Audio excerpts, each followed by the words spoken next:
চিৰেই জননী অহং অহংকাৰে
তুলি লৈ দেৱ সৈন্য কৰিম স্বৰ্গত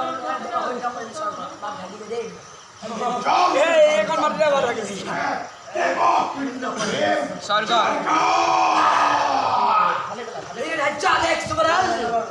য'ত আছে বীৰ মহাবীৰ